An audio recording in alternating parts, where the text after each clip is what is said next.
Dans le cadre de la loi de finances 2017, l'État camerounais envisage un durcissement de la pression fiscale et douanière. Le prix du timbre communal, par exemple, est passé de 200 à 600 francs CFA.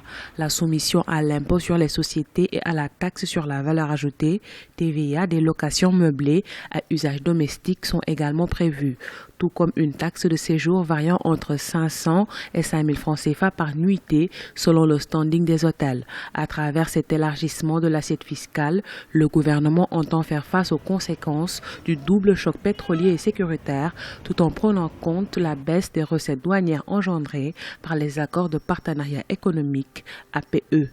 Comme on a signé les accords APE sans les autres, et par conséquent a perdu ainsi ses recettes à la porte pour près de 80% de ses importations. La deuxième raison, c'est que le Cameroun n'arrive plus à avoir un solde primaire positif, c'est-à-dire il n'est plus capable de couvrir ses recettes, ses dépenses de fonctionnement avec ses recettes propres.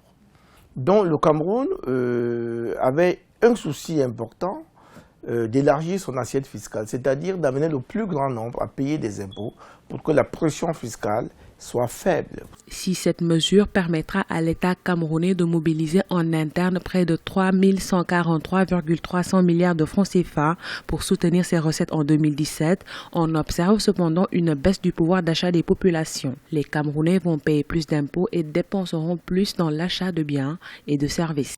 Je crois que demander qu'on paye un peu plus maintenant en termes de fiscalité, ça nous donne un peu plus de moyens également pour mettre sur pied nos infrastructures. Ne perdez pas de vue que le chef de l'État indiquait que les 4 autres barrages de production d'énergie hydroélectrique qui avaient déjà été ciblés, le barrage de Sondon, le barrage de Menchoum, le barrage de Nartigal, le barrage de Bini Awara dans la Damawa, ces barrages devraient voir la pose de leur première pierre cette année-ci. Et pour cela, il faut de l'argent. Cette taxe frappe les ménages.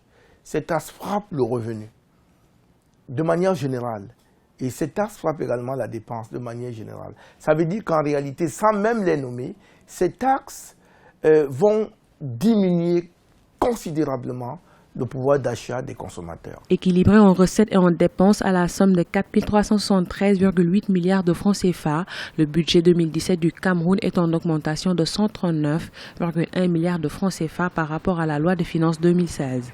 Il prévoit un taux de croissance du produit intérieur brut de l'ordre de 6% et un taux d'inflation de 3% pour optimiser la relance de l'économie camerounaise.